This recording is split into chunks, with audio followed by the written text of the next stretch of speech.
ये जो आप देख रहे हैं इस समय, ये ओमिक्रॉन का असली फ़ोटो है।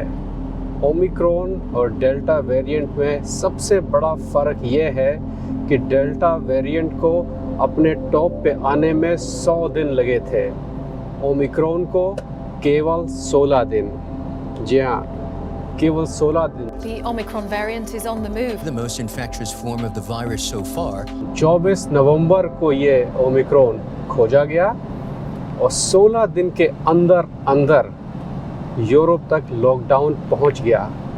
हर साल लॉकडाउन, हर साल नई वैक्सीन, और ये जो नई वैक्सीन है बूस्टर डोज, ये है कौन सी भला? क्या ज़रूरत है इसकी? पहली काम नहीं कर रही, दूसरी क्यों काम करेगी भाई? दिमाग में आता है ना सवाल। तो इसके बारे में थोड़ा सा वैज्ञानिक उत्तर दे देते हैं कि ये नई वैक्सीन जो है वो क्या चीज़ है, कैसे काम करती है और सरकारें क्या कर रही है। भारत सरकार जो लॉकडाउन पर काम कर रही है वो कैसा चल रहा है। राजनीतिक उत्तर तो तमाम है कि चुनाव टालने के लिए लॉकडाउन लगाने की बातचीत हो रही है। जिन जिन राज्यों में चुनाव है उन राज्यों में लॉकडाउन की बात चल रही है। इस पॉलिटिकल सिनेरियो की बात हम लोग प्रोग्राम के आखिरी में कर लें, क्योंकि वो इतनी महत्वपूर्ण नहीं है। जिसको सुनना होगा आखिरी तक देख लेगा, वरना ज़रूरी ये है कि ये वैक्सीन और बूस्टर डोज की कहानी क्या है। अब आते हैं मुद्दे की बात पे। भैया, क्रिसमस आज 25 दिसंबर है, आप जब देख रहे होंगे 26 हो जाएगा। यहाँ पर क्रिसमस 25 और 26 दोनों दिन मनाया जाता है, जैसे छोटी दिवाली, बड़ी दिवाली।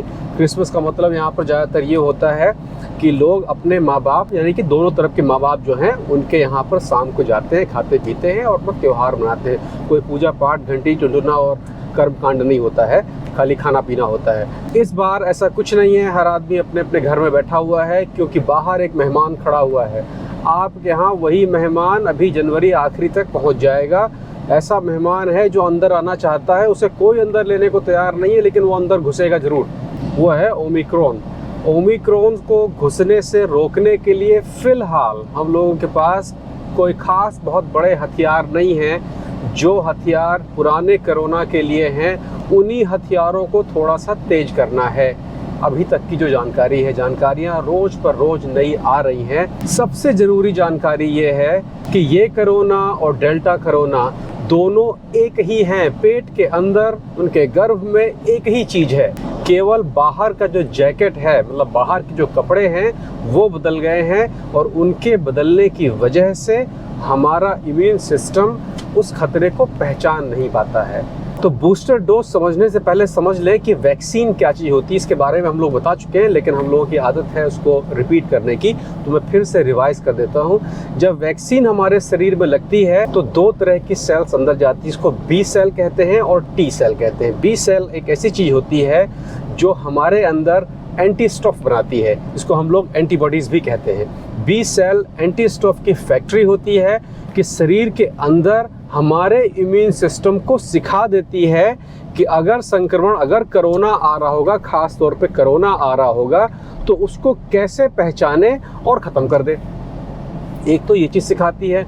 लेकिन कभी कभी ऐसा होता है कि भैया इतना सारा कोरोना आ गया कि वो संक्रमण को नहीं ख़त्म कर पा रहा है, लेकिन आपके शरीर के अंदर जब कोरोना घुस गया है तो उसको पहचान के उसको मार दे। तो वो टी सेल, ट्रेनिंग वाली सेल जो होती है, वो कोरोना को मारने के लिए होती है।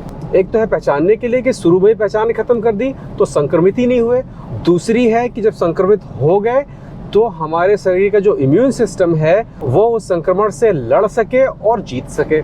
होता क्या है कि जब आप वैक्सीन लगाते हैं, जैसे हमको और आपको सभी को भूलने की आदत है, जो ज़रूरी चीज़ें या नई सीखी चीज़ें हैं उनको हम लोग भूल जाते हैं। बिल्कुल लगभग उसी तरीके से 6 से 8 महीने के बाद जो वो एंटी स्टॉफ, एंटीबॉडीज़ हैं, वो धीरे धीरे कम होने लगती हैं, क्योंकि शरीर उनको बाईपास करने लगता है। वो बाहर से आई इन्फॉर्मेशन होती है, वो बाहर से आई हुई जानकारी होती है। तो ये जो ओमिक्रॉन है, ये एक नए ऐसे जैकेट में आ गया है जिसको हमारी पुरानी वैक्सीन पहचान नहीं पाती है। तो जो पहला चरण मारने का है कि पहचान लिया और अंदर घुसने ही नहीं दिया, वो चरण फेल हो गया है।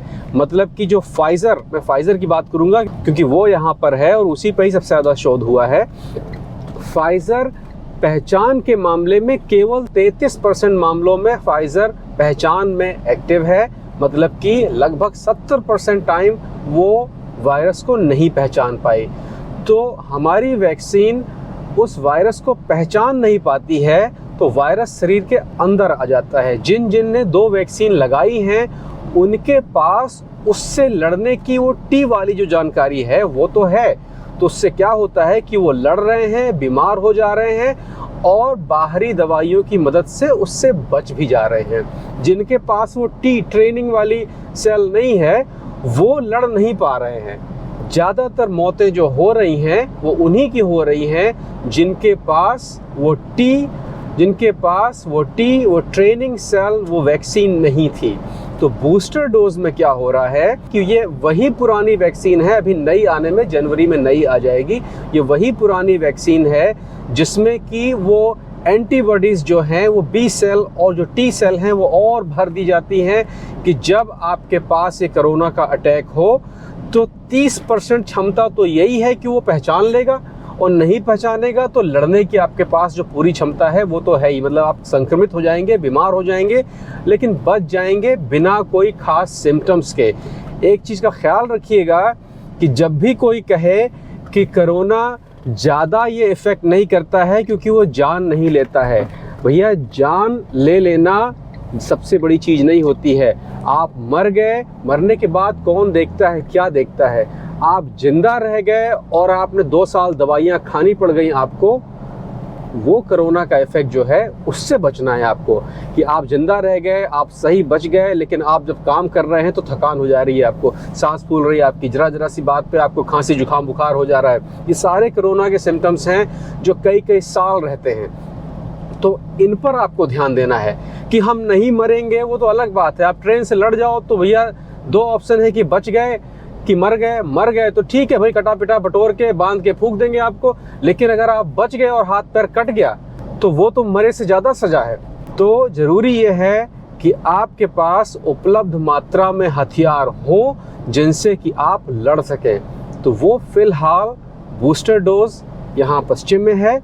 आपके पास अगर अभी पूरी वैक्सीन नहीं लगी है तो उसी को ही बूस्टर माने, वैक्सीन का कोर्स पूरा कर लें। तो ये तो थी वैक्सीन की बात। दूसरी, गृह मंत्रालय के मेरे मित्रों ने मुझे बताया है कि वो सारे राज्य जहाँ जहाँ पर चुनाव होने वाले हैं आगामी 4 महीने के अंदर अंदर, उन सभी जगहों पर लॉकडाउन लगाने का विचार हो रहा है। उसके पीछे का राजनीतिक कारण ये हो सकता है, मैं ये नहीं कह रहा हूँ कि ये है, कि सरकारें जनता के दिमाग पे डालना चाहती हूँ कि देखिए हम कितना अच्छा काम कर रहे हैं और वो लॉकडाउन के समय तमाम तरह की सुविधाएं दे देंगी जो शायद चुनाव को थोड़ा बहुत मैनिपुलेट कर सके। ये हम लोगों का इंटरेस्ट नहीं है। मेरे लिए सबसे महत्वपूर्ण ये है कि जब पढ़ाई ऑनलाइन हो सकती है तो ये रैलियां भी ऑनलाइन क्यों नहीं हो सकती हैं? जिसका मन होगा सुनेगा, जिसका मन नहीं होगा नहीं सुनेगा। आपको तोते की तरह हिंदू मुसलमान हटाने की कोई आवश्यकता नहीं है। पूरा 5 साल आपने देखा है कि क्या हो रहा है। आप जब वोट डालने जाएंगे तो उन्हीं 5 साल के हिसाब से जाएंगे, ना कि आखिरी के 2 महीने के हिसाब से। तो मुझे पता है सरकार के कुछ खास लोग इस प्रोग्राम को देख रहे हैं। मैं उनसे ही कह रहा हूँ कि लोगों को मूर्ख बनाना बंद करिए। प्रधानमंत्री ने भी यही लाइन कही थी, जब पढ़ाई ऑनलाइन हो सकती है तो रैलियां भी ऑनलाइन हो सकती हैं। चुनाव रुकेगा, बढ़ेगा, घटेगा, कोई मतलब नहीं उससे। रैलियां रोक दीजिए तुरंत, क्योंकि रैलियों की वजह से आप लोगों की जान खतरे में डाल रहे हैं। आज का यहीं तक। कुछ समझ में आया हो वैक्सीन वगैरह के बारे में तो सब्सक्राइब कर दीजिएगा, लाइक कर दीजिएगा। नहीं समझ में आया हो कमेंट पर लिख दीजिएगा, तो अगले प्रोग्राम्स में उसको और थोड़ा सा आसान बनाने की कोशिश करेंगे कि हर किसी को समझ में आ जाए। आज कहीं तक ख्याल रखिए अपना।